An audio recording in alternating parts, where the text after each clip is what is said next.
Capítulo 2: Jesus e os primórdios da Igreja. Primeiro, o ministério de Jesus. Jesus nasceu, segundo o calendário moderno, aproximadamente no 4º ano antes de Cristo, ou antes, quando Herodes, o Grande, era o rei da Judéia por vontade de Roma. Após uma juventude aparentemente normal, em grande parte sem intercorrências, ele alcançou um ponto decisivo na vida quando, com quase 30 anos, foi batizado por João Batista no Rio Jordão, como diz em Lucas capítulo 3, versículo 23. Jesus começou o seu trabalho quando tinha mais ou menos 30 anos de idade. Ele era, conforme pensavam, filho de José, que era filho de Eli. Por ocasião de seu batismo, Jesus recebeu uma declaração divina do relacionamento singular que tinha com Deus. Era seu filho muito amado. Logo depois, João foi preso e Jesus retomou sua pregação anunciando: o reino de Deus está próximo. Arrependei-vos e crede no Evangelho. Marcos capítulo 1, versículo 15. Ele dizia: chegou a hora e o reino de Deus está perto. Arrependam-se dos seus pecados e creiam no Evangelho. Então, iniciou-se um ministério de pregação, ensino e cura. Jesus reuniu um círculo de 12 discípulos que passava o tempo com ele e de vez em quando eram enviados para expandir seu ministério. Os milagres de cura e as expulsões de demônio deixaram o povo consciente de que havia uma presença poderosa em seu meio. O estilo próprio de ensino de Jesus, ao anunciar o significado do domínio e da vontade de Deus por meio de parábolas intrigantes, as quais eram baseadas em sua autoridade imediata e não em interpretações passadas, chamou a atenção do povo para uma personalidade impressionante que suscitava reações diversas. O ministério de Jesus atraiu seguidores e gerou esperanças de que a poderosa intervenção divina na história do povo estava iminente. Esperanças que muitos compreendiam como a deposição do governo romano e o fim da opressão política e econômica. Uma das reações a Jesus foi a seguinte confissão, feita pelo líder dos 12, Pedro: Tu és Cristo. Marcos capítulo 8, versículo 29, o tão aguardado ungido do Senhor, que traria livramento ao povo judeu. Essa confissão foi aceita por muitos, questionada por outros e temida por alguns em posições de poder. A popularidade de Jesus provocou ciúme e oposição por parte de alguns fariseus, além de uma gama de sentimentos que iam desde desconforto até profunda perturbação entre os líderes políticos. No título Cristo estava implícita uma reivindicação à realeza. Com base nessa acusação, os líderes judeus em Jerusalém conseguiam obter do governo romano Pilatos a sentença de morte para Jesus. Ele ordenou sua crucificação, uma pena aplicada aos piores criminosos e àqueles considerados politicamente perigosos. Depois da execução, as esperanças dos discípulos de Jesus, até dos mais próximos, foram arruinadas. Então, o inesperado aconteceu. Quando as mulheres foram ao sepulcro no domingo de manhã para realizar a unção em Jesus, a qual fora impedida anteriormente pelo rápido cair do sábado após a morte, elas encontraram o túmulo vazio. Um anjo informou: ele não está aqui, porque já ressuscitou, como tinha dito. Mateus capítulo 28, versículo 6. As mulheres e depois outros discípulos também relataram as aparições de Jesus. O pequeno grupo de discípulos, antes disperso e desanimado, viu a própria decepção ser transformada em alegria. A ressurreição foi a justificação de Jesus por parte de Deus. Ela confirmou que a sua morte não fora simplesmente a morte de mais um homem bom, pois tinha valor expiatório. Essas duas afirmações, a morte expiatória de Jesus e sua ressurreição dentre os mortos, 1 Coríntios capítulo 15, versos 3 e 5. Eu passei para vocês o ensinamento que recebi e que é da mais alta importância. Cristo morreu pelos nossos pecados, como está escrito nas Escrituras Sagradas. Ele foi sepultado e no terceiro dia foi ressuscitado, como está escrito nas Escrituras, e apareceu a Pedro e depois aos 12 apóstolos. Tornaram-se os pilares da fé cristã. Jesus ressurreto ordenou que os discípulos esperassem em Jerusalém a vinda do Espírito Santo e em seguida proclamassem sua mensagem a todos. Segundo, a igreja em Jerusalém e Tiago. As aparições de Jesus ressurreto reuniram os discípulos mais uma vez e confirmaram a fé que tinham nele. A experiência da vinda do Espírito Santo, registrada em Atos 2, promoveu a igreja a uma entidade distinta, com a missão de proclamar Jesus como Senhor e Cristo. Atos capítulo 2, versículo 36. Inicialmente, não houve uma ruptura radical com as instituições judaicas. A igreja primitiva de Jerusalém frequentava o templo e observava os costumes judaicos. Ela consistia em uma sinagoga com alguns ritos e crenças próprios, assim como outros grupos existentes no âmbito maior do judaísmo. As crenças judaicas centrais permaneceram na base da fé dos primeiros discípulos. O Deus revelado nas escrituras hebraicas, esse mesmo Deus como criador e sustentador do universo, o povo eleito para usufruir de um relacionamento pactual com Deus e uma esperança de bênçãos no fim dos tempos. A essas crenças centrais foi acrescentada a convicção de que Jesus, o qual havia sido rejeitado pela liderança judaica e crucificado pelas autoridades romanas, era o libertador prometido, por meio de quem as bênçãos do fim dos tempos estariam começando a ser concretizadas, especialmente o perdão dos pecados e o dom do Espírito Santo.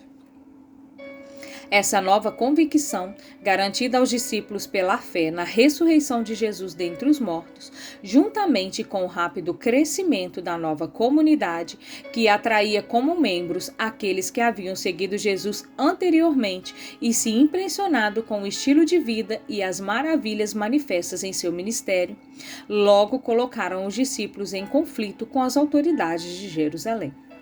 Em pouco tempo, a igreja atraiu seguidores que iam desde judeus fervorosos no cumprimento da lei até judeus fiéis que não eram tão rigorosos em sua observância. Desde prosélitos gentios até aqueles de comportamento mais helenizado. Em pouco tempo, surgiu uma tensão interna entre os hebreus, judeus hebraicos, e os helenitas, judeus gregos, termos culturalmente descritivos. De modo geral, podemos identificar 3 grupos na igreja de Jerusalém. Os seguidores de Jesus, atraídos pelo seu ministério galileu e liderados por Pedro e pelos 12. Os convertidos da Judéia, que foram buscar a liderança de Tiago, irmão de Jesus, também conhecido como Tiago Justo. E os indivíduos da diáspora grega, acompanhados de outras pessoas de Jerusalém que lhes eram solidárias, de quem Estevão tornou-se porta-voz. Esses primeiros discípulos representavam 3 diferentes posturas em relação à lei, as quais não correspondiam exatamente aos 3 agrupamentos. A interpretação geral da lei com base nas principais ênfases, uma visão análoga ao emprego posterior da tipologia, a observância de toda a lei, fariseus convertidos e a preferência pelo tabernáculo no deserto e pela corrente universalista do Antigo Testamento em oposição ao templo, postura representada por Estevão. Todas as 3 perspectivas exerceram influência na interpretação mais sofisticada de Paulo. Ela empregava tipologia, levava a lei a sério, mas nem sempre de modo literal, e desenvolvia o universalismo implícito em alguns dos profetas. Com a dispersão dos helenitas após a execução de Estevão e posteriormente com o assassinato do apóstolo Tiago, irmão de João, e a prisão de Pedro pelo rei Herodes, Agripa I, Tiago, irmão de Jesus, passou a ocupar cada vez mais a posição de liderança na igreja de Jerusalém. Sua ascensão teria sido bastante inesperada durante o ministério de Jesus, mas a aparição do Cristo ressurreto transformou-o de incrédulo a um defensor fiel. Os laços de sua família com Jesus e o fato de ter aceitado Cristo como Senhor deram a Tiago autoridade pessoal. Ao lado de anciãos, Tiago passou a exercer liderança quando os 12 se envolveram em outras áreas de atividade. Tal disposição serviu de modelo para a organização municipal da Igreja no segundo século. Um bispo assistido por anciãos. O único documento no Novo Testamento atribuído a Tiago, a carta contendo seu nome, mostra a influência exercida pela literatura de sabedoria prática do judaísmo nos ensinamentos de Jesus. A execução de Tiago pelos líderes judeus em 62 d.C., a respeito da qual existem relatos divergentes nos registros do historiador judeu Joséfo, nos de Egésipo, preservados pelo historiador eclesiástico Eusébio, e no segundo Apocalipse de Tiago, da biblioteca de Nag Hammadi, deixou os cristãos judeus mais conservadores sem um líder respeitado e moderado. Mas o cristianismo judaico continuou a considerá-lo um representante ideal. A conversão de Saulo de Tarso, um estudioso rabínico de Jerusalém, deu novo impulso ao movimento cristão. Após sua conversão, Jesus, já ressurreto, incumbiu-o de ser o apóstolo às nações. Paulo, Pedro e os líderes em Jerusalém concordavam com o fato de que seu chamado aos gentios correspondia à missão de Pedro aos circuncidados. Gálatas capítulo 2, dos versos 7 a 9. Pelo contrário, eles viram que Deus me tinha dado a responsabilidade de anunciar o evangelho aos não-judeus, assim como tinha dado a Pedro a responsabilidade de anunciá-los aos judeus. Pois pelo poder de Deus fui feito apóstolo para anunciar o evangelho aos não-judeus, assim como Pedro foi feito apóstolo para anunciar o evangelho aos judeus. Por isso Tiago, Pedro e João, que eram considerados líderes da igreja, reconheceram que Deus me tinha dado essa tarefa especial. E como sinal de que éramos todos companheiros, eles deram a mim e a Bernabé um aperto de mão. E todos nós combinamos que eu e Barnabé iríamos trabalhar entre os não-judeus e eles entre os judeus. Uma abertura já havia sido feita aos gentios pelos helenistas dispersos em Jerusalém. Atos capítulo 11, versículo 20.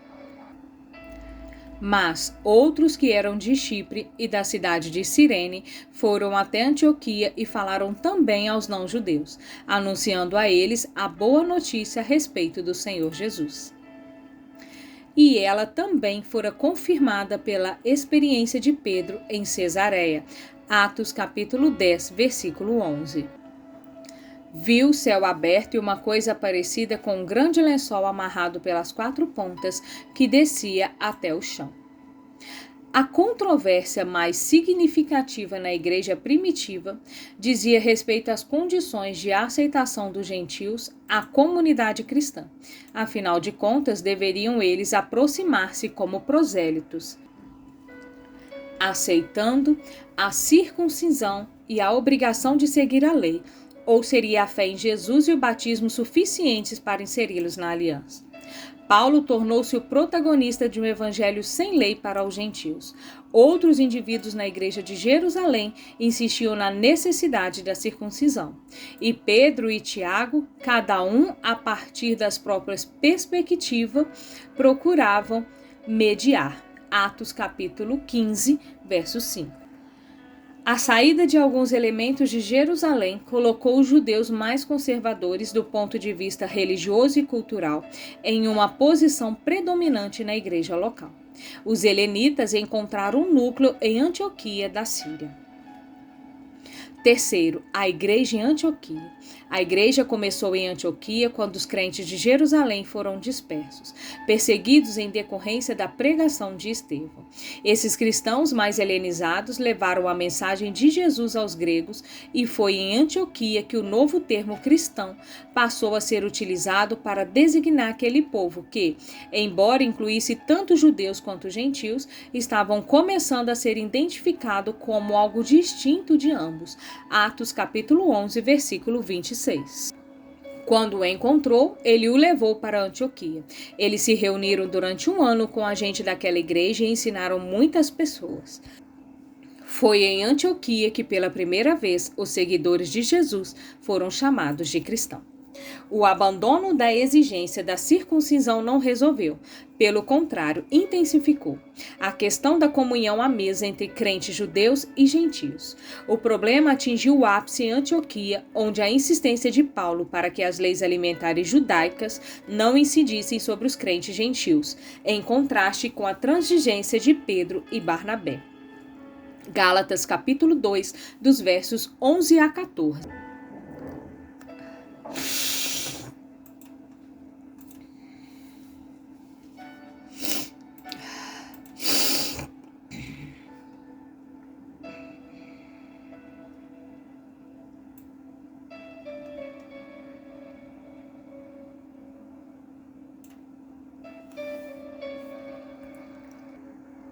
Porém, quando Pedro veio para Antioquia da Síria, eu fiquei contra ele em público porque ele estava completamente errado. De fato, antes de chegarem ali, alguns homens mandados por Tiago, Pedro tomava refeição com os irmãos não-judeus. Mas depois que aqueles homens chegaram, ele não queria mais tomar refeições com não-judeus porque tinha medo dos que eram a favor de circuncidar os não-judeus. E também os outros irmãos judeus começaram a agir como hipócritas, do mesmo modo que Pedro. E até Barnabé se deixou levar pela hipocrisia deles. Quando vi que eles não estavam agindo direito de acordo com a verdade do evangelho, eu disse a Pedro na presença de todos: você é judeu, mas não está vivendo como judeu, e sim como não-judeu. Então, como é que você quer obrigar os não-judeus a viverem como judeus? Transformou a cidade em um centro a partir do qual a missão gentílica da igreja se propagou. Sob a iniciativa do Espírito, Paulo e Bernabé saíram de Antioquia para difundir o Evangelho de Jesus. Essas missões os levaram às sinagogas dos judeus da diáspora, localizado nas cidades gregas de Chipre e Ásia Menor. Ali pregaram primeiro aos judeus e depois aos gentios adeptos do judaísmo, os quais estavam associados de diferentes maneiras às sinagogas. Embora Paulo continuasse a considerar Jerusalém a igreja-mãe, ele encontrou em Antioquia uma base de operações mais adequada às suas viagens missionárias subsequentes. Quarto, Paulo. Paulo é às vezes chamado de segundo fundador do cristianismo, um título que ele não aprovaria.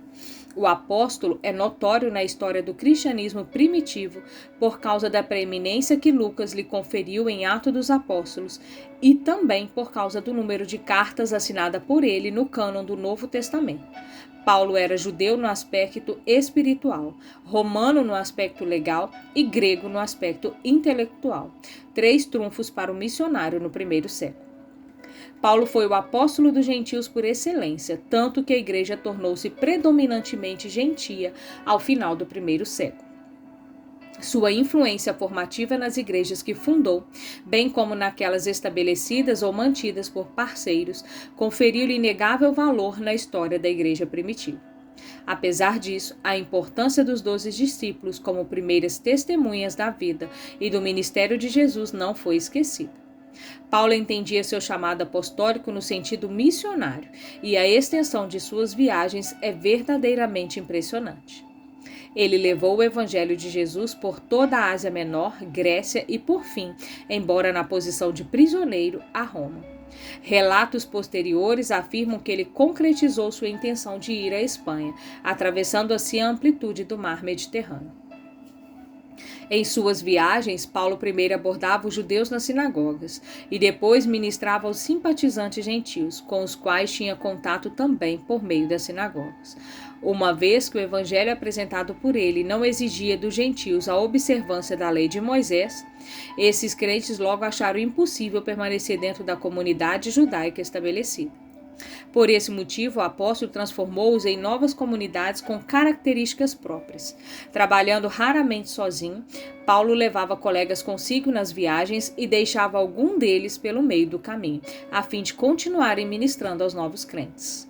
Por intermédio deles e de outros mensageiros e de cartas, o apóstolo mantinha contato com as comunidades cristãs. A luta de Paulo em prol de sua missão aos gentios fez dele um participante fundamental na grande questão eclesiástica da época. a definição das condições para que os gentios fossem aceitos no grupo cristão israelita. As condições literárias de Paulo nesse sentido incluem principalmente suas cartas à igreja da Galácia, onde judaizantes locais ou estrangeiros insistiam na aceitação gentílica da circuncisão, e a igreja de Roma, onde buscou unificar os grupos cristãos na aceitação do seu programa de trabalho missionário. O argumento dos judaizantes na Galácia, bem como dos cristãos judeus conservadores em Jerusalém, era que, para usufruir das promessas de Deus oferecidas na aliança, era necessário ser incorporado ao povo de Abraão e receber com ele o sinal pactual, a circuncisão.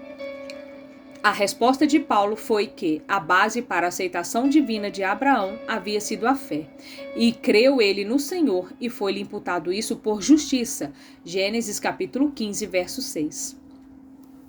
Antes mesmo que recebesse o sinal da circuncisão. Por conseguinte, segundo o apóstolo, aqueles que compartilham a mesma fé de Abraão recebem justiça igualmente e passam a fazer parte das nações abençoadas por intermédio dele, sem a necessidade do sinal da circuncisão. A sensibilidade pastoral de Paulo e sua capacidade de aplicar tanto as escrituras hebraicas como a filosofia moral grega na instrução aos convertidos podem ser observadas em suas cartas. Especialmente as igrejas gregas em Tessalônica, Corinto e Filipos. As cartas circularam entre as congregações cristãs e tornaram-se a base da orientação para um estilo de vida cristão diferenciado. Fontes extracanônicas relatam a execução de Paulo por decapitação em Roma no governo do imperador Nero em meados dos anos 60. Sua morte em Roma associou a Pedro na memória da igreja, visto que a experiência comum do martírio na mesma idade, um apóstolo da incircuncisão e um apóstolo da circuncisão, serviu como símbolo de unidade da fé. Quinto, a igreja em Roma e Pedro. Relata-se que visitantes de Roma, tanto judeus quanto prosélitos, estiveram presentes em Jerusalém no primeiro Pentecostes após a ressurreição de Jesus. Atos capítulo 2, versículo 10. E alguns deles podem ter levado consigo a fé em Cristo de volta para Roma. Já existia um grande número de cristãos judeus e gentios em Roma quando Paulo escreveu sua primeira carta aos Romanos, na segunda metade dos anos 50. Oriunda de um contexto cosmopolita, a igreja tinha o grego como idioma. Uma tradição posterior, relatada por Eusébio, atribui a Pedro um episcopado com duração de 25 anos em Roma, o que situaria sua chegada ali no princípio dos anos 40. O silêncio de Atos e Romanos, entretanto, indica que a chegada de Pedro em Roma deve ser datada posteriormente. É impossível traçar as viagens de Pedro após sua partida de Jerusalém, mas Paulo atesta sua presença em Antioquia. Além disso, o texto de 1 a Pedro sugere um ministério em região da Ásia Menor e a presença de um partido de Pedro em Corinto sugere sua atividade ali em determinado ponto. Fontes do segundo século fornecem fontes evidências da presença de Paulo e Pedro em Roma, bem como de seu martírio ali. Ademais, a referência às igrejas na Babilônia em 1 a Pedro, capítulo 5, verso 13, provavelmente deve ser entendida como uma referência velada a Roma, ao local onde a carta foi escrita. Clemente de Roma e Inácio de Antioquia, ao escreverem para Roma, associaram tanto Pedro quanto Paulo à igreja local. E Clemente insinuou que o martírio deles ocorreu ali. Dionísio de Corinto fez a primeira declaração explícita do martírio de Pedro em Roma, mas seu testemunho é um tanto enfraquecido pela afirmação equivocada, se analisada com muito rigor, de que Pedro e Paulo foram martirizados ao mesmo tempo. Não muito tempo depois, Atos de Pedro relata o ministério memorável do apóstolo em Roma e conclui com a história de sua crucificação de cabeça para baixo por vontade própria, um estilo de execução também mencionado por Orígenes. Gaio de Roma, em aproximadamente 200, apontou para os troféus ou memoriais dos apóstolos, assinalando os locais dos martírios. O de Paulo, na Via Ostiense, localização da igreja de São Paulo fora dos muros, e a de Pedro no Vaticano, cujo memorial foi encontrado debaixo do altar-mor nas escavações sob a Basílica de São Pedro. Os pais da igreja, no fim do segundo século e início do terceiro, mencionaram Pedro e Paulo como fundadores da igreja em Roma. Isso não se aplica à primeira pregação do evangelho ali. A declaração, entretanto, poderia ser válida quanto à estabilização e estruturação organizacional da igreja, e mais ainda, quanto à importância de seus martírios para o testemunho da verdade do evangelho, fundamento da igreja. Fontes literárias e inscrições mais antigas fazem associação com os nomes de Pedro e Paulo, e o envolvimento de ambos em Roma parece condizer com a situação histórica. As informações tradicionais de que Paulo foi decapitado, uma morte mais rápida e misericordiosa aplicada aos cidadãos, e de que Pedro foi crucificado condizem com as penas aplicadas aos indivíduos de suas respectivas classes sociais. Portanto, o testemunho é muito forte de que Pedro e Paulo estiveram em Roma ao final de seu ministério. Ademais, é bastante provável que Pedro tenha sido martirizado ali, mas menos provável que tenha sido crucificado de cabeça para baixo. E também possível que tenha ocupado algum cargo oficial, além do prestígio apostólico de que gozava na igreja. Essa situação teria gerado o núcleo histórico em torno do qual surgiram as afirmações da Igreja Romana acerca de sua relação com Pedro e de seu cargo como primeiro bispo. Embora as lendas fossem por vezes inventadas do zero, especialmente em períodos posteriores, as histórias transmitidas e alegações feitas costumavam ter alguma base na realidade. Nesse caso, a base para as declarações a respeito do papado teria sido a presença e o martírio de Pedro em Roma, seu prestígio e talvez sua posição de liderança na igreja. Não obstante, chamar Pedro de papa ou mesmo de bispo é uma conclusão anacrônica. Ao final da era apostólica, a igreja romana já era uma comunidade numerosa e importante. A igreja em Éfeso, entretanto, parece ter sido maior nos últimos anos do primeiro século, além de estar no centro da região cristã mais influente. Sexto, a igreja em Éfeso e João. O início da igreja em Éfeso é associado à obra de Paulo e seus companheiros, embora já houvesse discípulos de João Batista situados na cidade. Um deles, Apolo, era um orador eloquente que passou a crer em Jesus e tornou-se um poderoso defensor da nova fé em Éfeso e depois em Corinto. A estada mais longa de Paulo, registrada em uma única localidade mais de 2 anos, foi em Éfeso no início dos anos 50. De lá, ele aparentemente supervisionou a obra de outros evangelistas que levaram a mensagem cristã por toda a província da Ásia, Turquia Ocidental.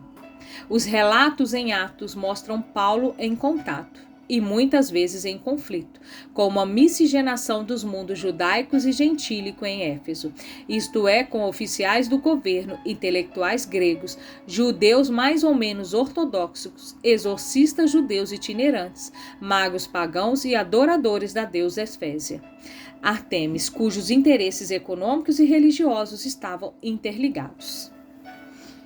Assim como Paulo foi a principal figura da história inicial da igreja em Éfeso, o apóstolo João, se é que podemos aceitar a tradição da igreja, foi a principal figura no fim do primeiro século. Éfeso logo se tornou um centro associado à atividade literária cristã e Paulo redigiu 1 Coríntios ali. Outros livros do Novo Testamento foram escritos para Éfeso. Efésios, que pode ter sido uma carta circular destinada a outras igrejas também. 1 e 2 Timóteo, a tradição foi mais longe, conferindo a Timóteo o título de primeiro bispo de Éfeso. E a primeira das 7 cartas do Apocalipse, capítulo 2, versículo 1 a 7. Além disso, a tradição primitiva associou a literatura joanina a Éfeso. O forte testemunho dos escritores da igreja primitiva identificou o apóstolo João, filho de Zebedeu, como fonte dessa literatura. Há, entretanto, o relato de um segundo João, o ancião, que foi enterrado em Éfeso, e pode ter sido responsável por grande parte da literatura joanina. Uma minoria de estudiosos da antiguidade e um grande número de eruditos modernos atribuem Apocalipse a outra pessoa do mesmo círculo. Esses escritos abordam alguns ensinamentos diversos que incomodam as igrejas apostólicas. Em 1 Timóteo, somos informados a respeito daqueles que ensinam uma doutrina diferente, incluindo mitos e genealogias, a negação da lei, o ascetismo quanto à ingestão da carne ao casamento, a alegação de um conhecimento mais elevado e a negação da ressurreição futura.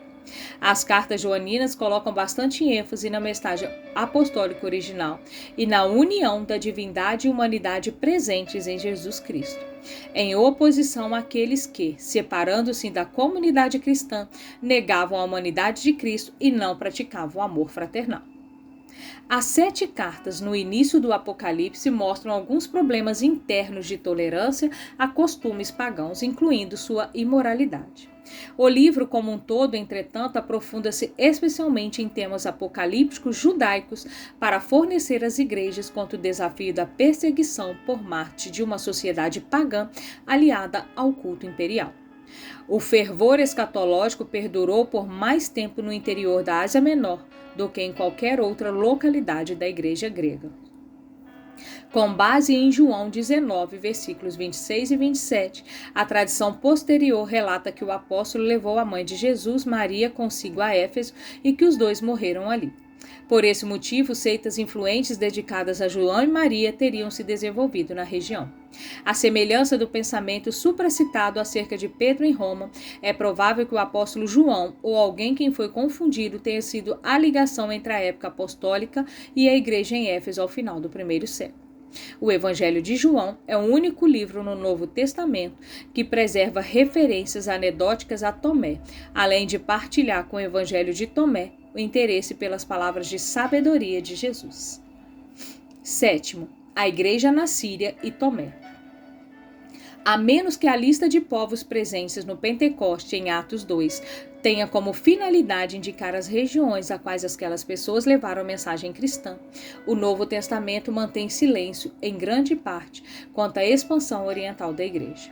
Havia discípulos em Damasco por ocasião da conversão de Paulo, e ele mesmo foi à província da Arábia e permaneceu ali durante algum tempo, embora não mencione ter pregado nesse período. Com base em fontes do segundo século, é evidente que houve uma expansão do cristianismo a leste de Antioquia muito cedo, além da expansão a oeste descrita por Lucas. A linguagem siríaca clássica da igreja desenvolveu-se na Síria Ocidental, Edécia Nicibes, a partir do aramaico, antiga língua comum da diplomacia e do comércio na Mesopotâmia e nas regiões circundantes desde o Império Persa. O cristianismo de língua síriaca provocou tradições de uma associação com o apóstolo Tomé.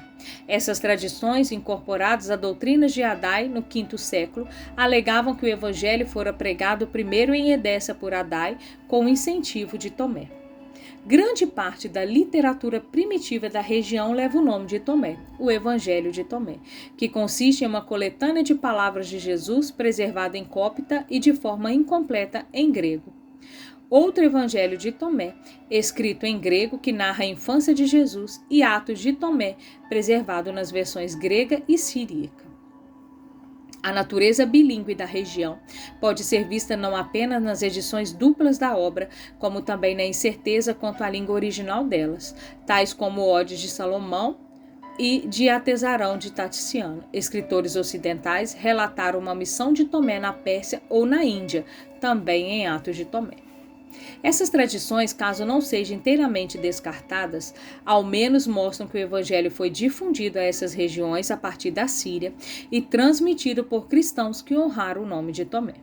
O cristianismo siríaco era mais amplo do que a tradição de Tomé, mas, assim como ela, preservava elementos da herança semítica da igreja primitiva. Isso incluía uma espiritualidade moldada por especulações de sabedoria. Outra característica do cristianismo primitivo de língua sírica, notável em Atos de Tomé, é um ascetismo marcado especialmente em questões sexuais. Outras características serão aprofundadas no capítulos 12 e 16.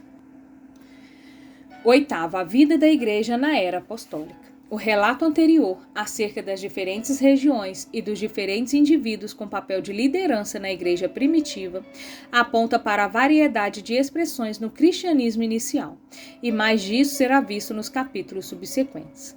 Ao constatarmos que não houve uniformidade no início do cristianismo, não devemos ir ao outro extremo e concluir que quase tudo poderia ser abrangido pelo âmbito cristão.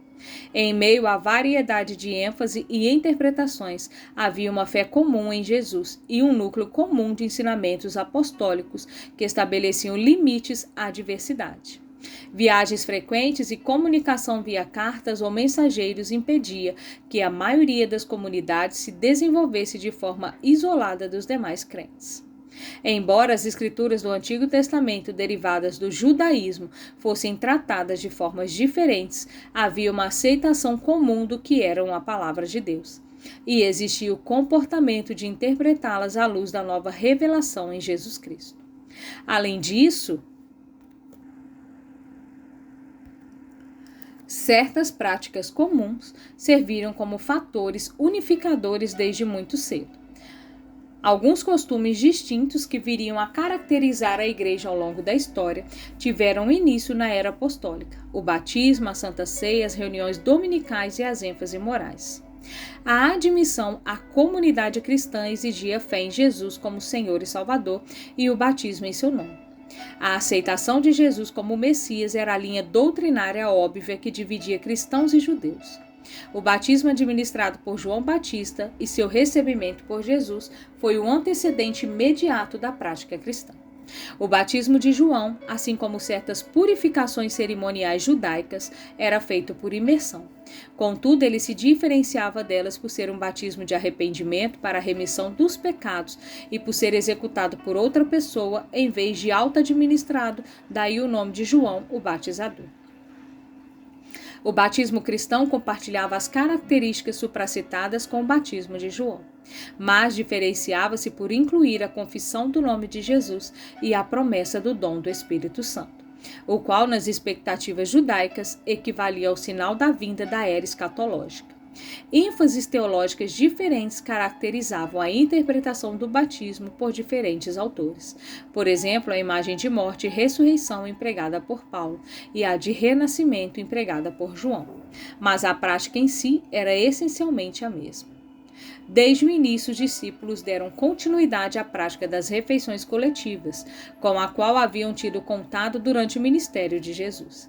Porém, agora havia uma diferença: o partir do pão e o beber do cálice, cada um acompanhado de uma bênção divina ou gratidão, passaram a ser uma lembrança da última ceia de Jesus com os discípulos e sua paixão e ressurreição subsequentes.